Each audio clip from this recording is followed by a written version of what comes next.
донесува на сите нас. Институциите да си ја вршат работата, ни требаат дела, а не соопштенија за солидарност.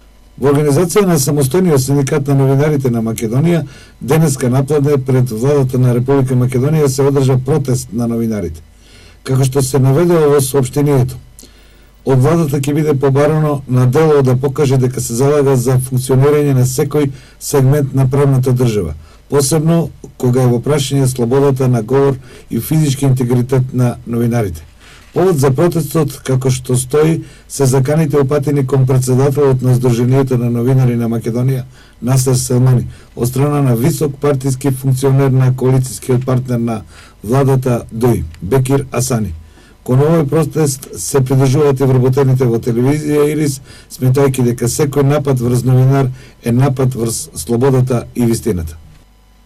Во продолжение реакцијата на регионалниот синдикат на Сдруженијето на новинари на Македонија Исток во врска со протестите против заканите упатени на адреса на председателот на СДНМ Насер Селмани од страна на Асани. Сдруженијето на новинари на Македонија регионален центар Исток се придружува на протестите по повод заканите упатени кон председателот на Сдруженијето на новинари Насер Селмани од страна на висок партиски функционер, но на коалициониот партнер во владата ДУИ Бекир Асани. Ова е уште еден од многуте случаи во кои државата треба да покаже дека заложбите за независно новинарство, ослободено од секаков притисок, не се само на хартија. Тоа ќе го покаже само ако сите надлежни органи и институции постапат во согласно со своите ингеренции и соодветно го расчистат случајот со заканите кон председателот на ЗНМ Селмани. И истаков однос демонстрираат и во сите останати случаи кога новинарите и новинарството биле подложени на сериозни притисоци и закани. Премолчувањето и игнорирањето на овој случај ќе значи јасна порака дека владата нема намера да го ослободи новинарството, што ќе биде сериозен удар не само за новинарството, туку и за демократскиот капацитет на Република Македонија. Се вели во реакцијата од страна на Сдруженијето на новинари на Македонија, регионален центар Исток.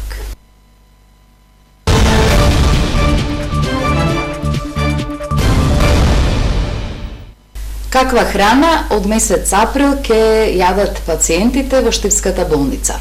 Согласно меѓународниот тендер кој треба да заврши до крајот на овој месец, пациентите во своето секојдневно мене ќе имаат јунешко и пилешко месо, риба, како и намирници кои ги задоволуваат калоричните вредности и нутритивните. Според пресметките, дневното мене на еден пациент болницата ќе ја чини 220 денари. А колку ќе платат пациентите? Јунешко, риба, пилешко. Со ова ќе се хранат пациентите кои ќе бидат хоспитализирани во Штипската болница. Согласно тендерот, добавувачот ќе има за задача пациентите со пакована храна замотана во фолија да ги снабдува за појадок и вечера. Според пресметките, дневното мене за еден пациент болницата ќе ја чини 220 денари. Доручек и вечера најчесто нема да биде готвена, тие се делови кои што се така предвидени, а другата храна, ручекот ќе биде готвен. И ќе има додатоци, ќе има салати, ќе има овоше, ќе биде готвена храна, ќе има манџи, ќе има ориз, пире, ќе има јунешко месо, пилешко месо, риба, значи се она што е предвидено во текот на тие 7 дена кои што треба пациентите ги добиваат. Во тека меѓународниот тендер кој годишно ќе изнесува над 17,5 милиони денари. Се очекува целосната тендерска постапка да заврши до крајот на месецот. Вредноста на тендерот е многу голема, си има ставки во законот, над која вредност мора да биде меѓународен, затоа малку подолго ќе потрае. Се надеваме дека ќе заврши успешно како што треба, дека има заинтересирани фирми кои што тоа ќе го преземат и конечно болните да добијат храна која што е како што треба, по сите правилници и протоколи и да биде како што треба. Храната со која се хранат пациентите во Штипската болница често пати беше мета на дискусии на социјалните мрежи. Можеа да се видат слики од посебни салами и други намирници, кои воопшто не ги задоволуваат калоричните потреби. Почна манифестацијата Денови на Универзитетот Гоце Делчев Штип. Од утре стартува промоцијата на Еразмус плюс програмата. Универзитетот Гоце Делчев од Штип од утре почнува со манифестацијата Денови на угада по повод патрониот празник кој секоја година се одржува на 27 март. Проректорот Кирил Барбареев на денешната пресконференција најави дека во рамките на одбележувањето се очекува и министерката за образование Рената Десковска, а во рамките на новиот концепт наречен Наука за животот, со студентите разговори и размена на ставови ќе имаат Владко Стефановски, Никола Ристановски и Тони Китановски. Ден претходно ќе се промовира и издавачката дејност на универзитетот и донацијата од Тодор Кралев. Утре, 13 март, Универзитетот организира голем отворен ден на Еразмус Плюс програмата, на која што се поканети и да присуствуваат дури и заинтересирани средношколци и други млади луѓе, бидејќи оваа година Универзитетот добива 60 слободни места на Еразмус програмата. 60 слободни места значи дека 60 студенти на Универзитетот ќе имат можност да заминат 3 месеци надвор од својот факултет, да студираат и да се среќаваат со своји колеги на некои од европските универзитети, и за таа намена Еразмус програмата ќе донира скоро 600.000 евра за оваа потреба на студентите. Барбареев истакна дека секој од факултетите има програма. Студентите на Музичката академија имаат настапи во наредните 30 дена. Од 23 март почнуваат спортските игри, во кои ќе учествуваат студентите во различни спортски дисциплини од сите универзитети. Гости ќе имаат и од Софискиот универзитет. Барбареев вели дека на 21 март традиционално ќе се одржат и ораторските вечери за студентите од правниот факултет, а факултетот за информатика ќе организира хакатон. 23-24 март веќе конкурсот е објавен и се пријавуваат средношколци и се пријавуваат студенти од сите универзитети во Македонија. Овде факултетот, односно универзитетот, објавува дека првата награда всушност биде 50.000 денари за најдоброто решение и веќе е даден е концептот дека тоа треба да се решенијата треба да бидат во рамките на решенија поврзани со здравството и со медицината. Барбареев истакна дека факултетот за образовни науки во рамките на денови на угада по втор пат ќе го организира настанот Учителот го менува светот. Настанот ќе се одржи на 13 април, на кој што средношколци и студенти од педагошките факултети и факултетите за образовни науки ќе дебатираат во која насока треба да се подобри стандардот на учителската професија. Во програмата на денови на угада влегува и неделата на францускиот филм, кој ќе почне од 30 март. Барбареев вели дека Универзитетот Гоце Делчев прави напори и шер фестивалот да се одржи во Штип, во кој учествуваат над 10 врвни академии од Европа, а ќе се организираат работилници и настапи на модерен танц на над 150 врвни европски танчери. Во продолжение на дневникот партиски активности, денес пресконференција одржа од Општинскиот комитет на ВМРО ДПМН. И овој пат со обвинувања кон раководството на јавното предпријатие ИСАР велат за неполни 3 месеци повторно се набавуваат метли, а ќе се потрошат 400.000 денари. Еве го извештајот. Фактот дека СДСМ не знае да работи, туку знае само да критикува е очигледен и неспорен. Очигледно е лицемерието кое владае во оваа партија, најпрво критикува, за сега да го прават истото. Двојните стандарди на кадрите на СДС веќе станаа секојдневие и се навлезени во секоја сфера на општественото живење. Таков е и примерот со работењето во јавното предпријатие ИСАР, обвинија пред медиумите од Општинскиот комитет на ВМРО ДПМН Штип. Актуелниот директор на ЈП ИСАР со висок тон на критицизам ја осудуваше работата на неговиот претходник. Критиките беа насочени не само кон работата, туку и кон количината на стоките набавени со јавни набавки. Имено актуелниот директор на ЈП ИСАР го обвинуваше неговиот претходник за големата количина набавени метли или зошто еден вработен на ЈП ИСАР трошел по 1,2 метли дневно. Почитувани сограѓани, истиот тој за неполни 3 месеци, замислете, повторно набавува метли. Абсурдот да биде уште поголем. Новиот директор за 2018 година набавува 8.000 метли. Или да се изразам во негов стил, по 1,3 метри дневно за секој вработен. За спорните метли, директорот на ЈП ИСАР ќе потроши 400.000 денари, а во споредба со неговиот претходен тендер за метли, дури 50.000 денари повеќе пари на граѓаните. Случајот со метлите беше толку скандалозен за СДСМ, што повикаа инспекција во јавното предпријатие. Затоа сега се поставува прашањето зарем не треба повторно инспекција да го прочешла јавното предпријатие ИСАР, позочуваат од Општинскиот комитет на ВМРО ДПМН Штип. Ево го одговорот со соопштение од јавното предпријатие ИСАР во врска со денешниот преес на Општинскиот комитет на ВМРО ДПМН Штип. Јавното предпријатие ИСАР работи отворено и транспарентно. Сите постапки за јавни набавки согласно законските прописи се јавно објавени на СЈН. За споменатата постапка за јавна набавка на метли, која е во тек ВМРО ДПМН, се служи со лаги и манипулации. За информација на граѓаните, претходната година се набавени 7.000 метли и се потрошени за 9 месеци, за кои се платени 350.000 денари. Сега во тек е постапката за набавка на 8.000 метли со проценета вредност од 250.000 денари, а не 400.000 денари како што е објавено во јавноста. Исто така би сакале да посочиме дека спроведувањето на постапката не значи и набавка. Набавката ќе зависи од потребите на предпријатието, очигледна е разликата и во количината и во износот. По спроведувањето на постапката и граѓаните и ДПМН ќе ги информираме колку метли ќе бидат набавени и колку ќе бидат платени. А сега се оддалечуваме малку од центарот на истокот Штип. Соколарци, Спанчево и Чифлик во општина Чешиново Облешево се одбраните локации каде ќе се спроведе окрупнување, односно консолидација на земјоделското земјиште. Во следниве 2 години овој процес кој треба да донесе бенефит во земјоделското производство ќе се спроведе во уште 5 општини во државата. Општина Чешиново Облешево влегува во проектот консолидација на земјоделско земјиште. Таа се најде меѓу 12 одбрани локации каде ќе се спроведе окрупнување на земјоделското земјиште од 40 локални заедници кои пријавиле интерес. По направена проценка, Чешиново, Соколарци, Спанчево и Чифлик се единствените одбрани локации од источниот регион каде ќе се спроведе овој проект. Првиот дел од проектот беше едукација на земјоделците за придобивките од самиот процес. Втората фаза е обработка на студија за тоа колку се подготвени земјоделците да влезат во постапки на консолидација.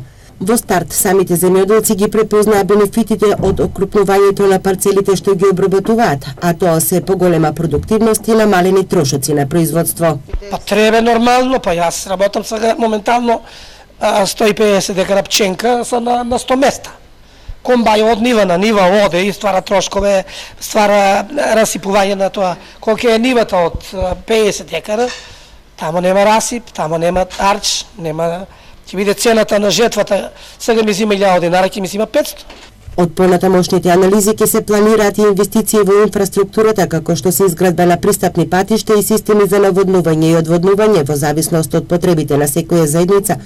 Проектот кој започна со реализација лани, а ќе трае следниве 2 години, е финансиран од Европската Унија и се спроведува од Организацијата за храна и земјоделство на Обединетите нации и Министерството за земјоделство. За консолидација на земјоделското земјиште е предвиден буџет од 2,56 милиони евра. Освен во Кочанско, консолидација на земјиштето ќе се спроведе и на локации во општините Богданци, Битола, Ресен, Дебарца и Струмица. Сдруженијето на телесни инвалиди мобилност бара поголем број на паркинг места наменети за инвалидизираните лица. Велат во моментов има само 3 вакви места пред нивното сдружение, кои за жал секогаш се зафатени од несовесни возачи. Штип е единствената општина во државата со минимален број на паркинг места за инвалиди. Единствено 3 специализирани паркинг места има пред заедницата на инвалиди, но тие секогаш се зафатени од несовесни возачи. Таква е состојбата и пред клиничката болница. Паркинг местото, наместо во кругот, е надвор од болницата, што значително го отежнува движењето на инвалидизираните лица, реагираат од заедницата на телесни инвалиди мобилност. Штип е единствена општина која нема за инвалиди паркинг плат во градот. Единствена е во Македонија, од поголемите општини. Ќе дам еден пример. Болница во Штип, клиничката болница, има еден паркинг плат бележен за инвалиди. Надвор од болницата. Па ако ќе платам 1 километар, ще ме треба паркинг плат. Па не можем да платувам. Става таму до болницата, дека најблиско место има, обележило, па сега колку ќе почитува тоа одбележување, тоа е добро. И овој паркинг плат што е направен од врата до улазна врата на кулот на болницата, стана јасно, не зафатено, нема таму паркинг. Паркинг места наменети за инвалидизирани лица треба да има во централното градско подрачје, како и пред поголемите јавни институции. Од Сдруженијето упатуваат апел до возачите да внимаваат каде паркираат. Има и совесни граѓани, возачи, и апелирам, ова прилика да апелирам сите да не се паркираат, да водат сметка дека тие се тешки инвалиди и треба се за нив да направен тој паркинг плац. Потребата од зголемен број на паркинг места за инвалидизирани лица е неопходна. Факт е дека бројот на инвалидизирани лица возачи е се поголем. Жителите од 10 улици во Виница наскоро ќе можат да се приклучат на новата водоводна линија, чија реконструкција почна пред 10 дена. Жителите на булеварот Маршал Тито и на уште на 10 улици во Виница во следните неколку месеци ќе можат да се приклучат на новата водоводна линија.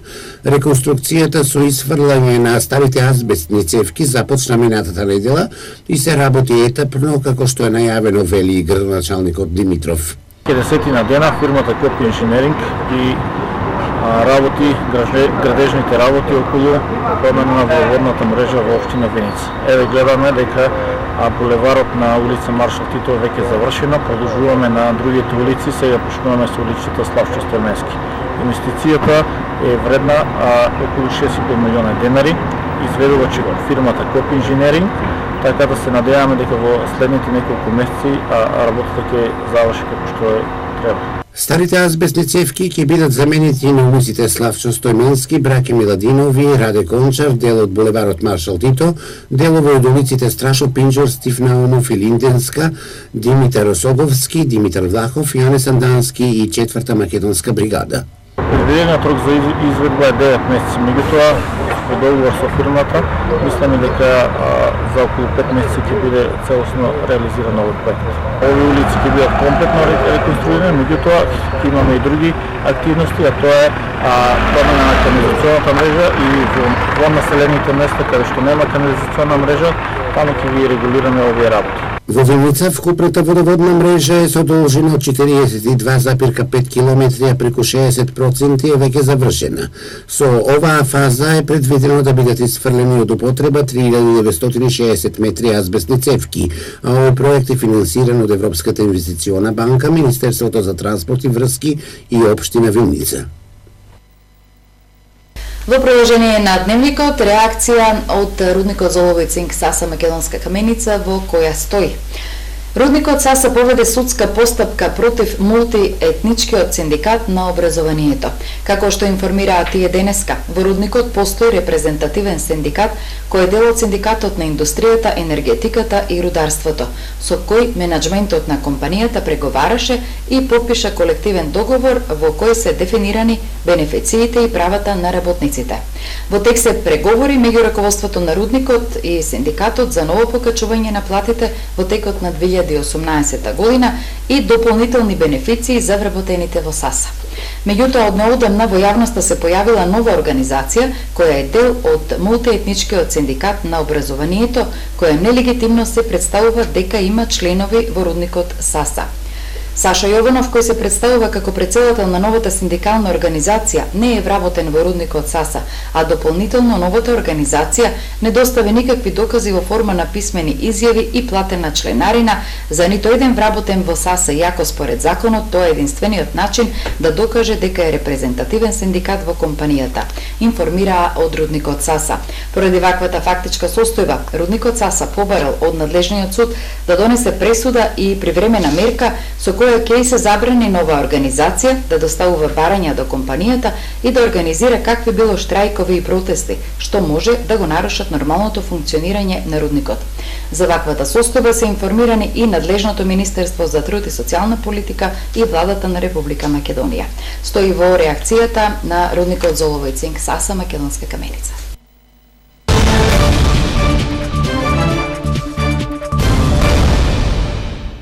Пред минутите за спорт, црна хроника.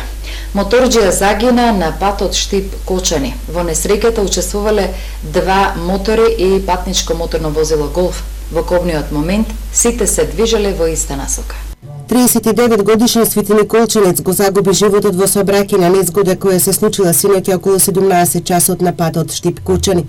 Во незгодата учествувале два мотори, Сузуки и Хонда, и патничко моторно возило Голф.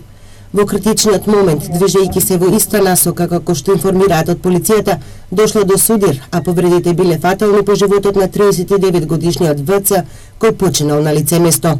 Во незгодата, на самото место на настанот, починал 39 годишниот возач на мотоциклот Сузуки, додека 33 годишниот возач на мотоциклот Хонда и неговиот 22 годишен сопатник се здобиле со телесни повреди констатирани во болницата во Штип. Извршен е увид на местото на настанот. Патот Штип-Кочине црна точка во сообраќајот во источниот регион. Од почетокот на годината ова е трета несреќа со смртни последици на подрачјето на СВР Штип.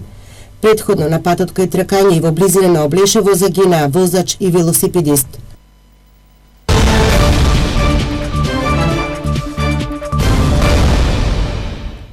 Во минутите предвидени за спорт фудбал. Екипата на Беласица го победи тимот на Борец во дерби над Преварот на Истокот. Брегалница со победа во Радовиш се врати на второто место на табелата. Во сабота во Штип ќе има ново дерби помеѓу Брегалница и Беласица. Во Струмица се одигра дерби над Преварот на колото во кој тимот на Беласица ја победи екипата на Борец. Штипска Брегалница ја победи Плачковица и со песта се врати од Радовиш, а киксот на Борец го искористи да се врати на втората позиција веднаш зад Беласица. Веќе во сабота во Штип ќе има ново дерби во кој ќе се сретнат првопласираните две екипи Брегалница и Беласица.